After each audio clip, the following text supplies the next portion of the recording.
An Oceania official who wanted his identity hidden for safety concerns told News Center Maine the slightest risk the lobster industry poses to right whales is significant, as the endangered whale, with a population of just over 300, is in steep decline. Oceania is a global nonprofit that works as a lobbyist for offshore wind development. Oceania recently wrote and released this marketing report for offshore wind corporations called Untapped Wealth. And last week, Oceania wrote and paid for the release of a video promoting the Monterey Bay Aquarium's Seafood Watch red listing of Maine lobster.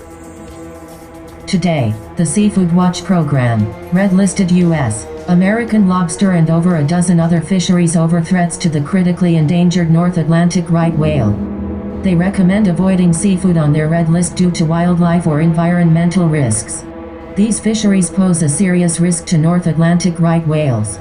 Entanglement in fishing gear is one of the top threats to their survival. The red listing stems from an unfortunate failure of the government to update safeguards and protect these whales. Both fisheries and whales can thrive if the National Marine Fisheries Service takes immediate action. And creates effective measures to protect North Atlantic right whales. Here's a lightning round review of the last couple decades of whale safety data in relation to Maine lobstermen. Back in 2004, one right whale was documented to be entangled in Maine lobster gear. That whale was not seriously injured, and it did not die during or after the entanglement that it was freed from. But that incident sparked the industry to voluntarily ramp up efforts that they had begun in 1997 to innovate their gear to make it more whale safe. And over the ensuing years, they continued that process to make their gear as whale safe as humanly possible. So what were the results of their hard work in this area? Let's look at the hard data. 2005, right whale entanglements, 0. Entanglements in 2006, 0. Entanglements in 2007, 0. 2008, 2009, 2010, 2011, 2012, 2013, 2014, 2015, 2016, 0. In 2017, this year began a pattern of an unusually large amount of whales descending on the Gulf of St. Lawrence up in Canada. But in Maine, 0 entanglements. 2018, 0. 2019, 0. 2020. It's important to note a documentary was released by a Boston Globe reporter that conflated an unfortunate rash of right whale entanglements in snow crab gear up in Canada with aggressive new restrictions being pushed onto U.S. fisheries by our whale take reduction team.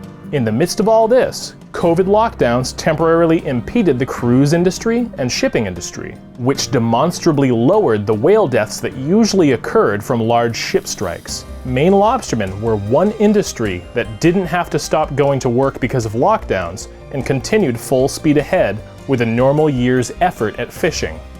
Whale entanglements in Maine lobster gear, year 2020, 0. 2021, Maine lobstermen complied with a whole new onslaught of restrictions involving additional weak links, new rope changes, more traps on a trawl, etc. And like the previous decade and a half before these restrictions came along, there were again 0 right whale entanglements.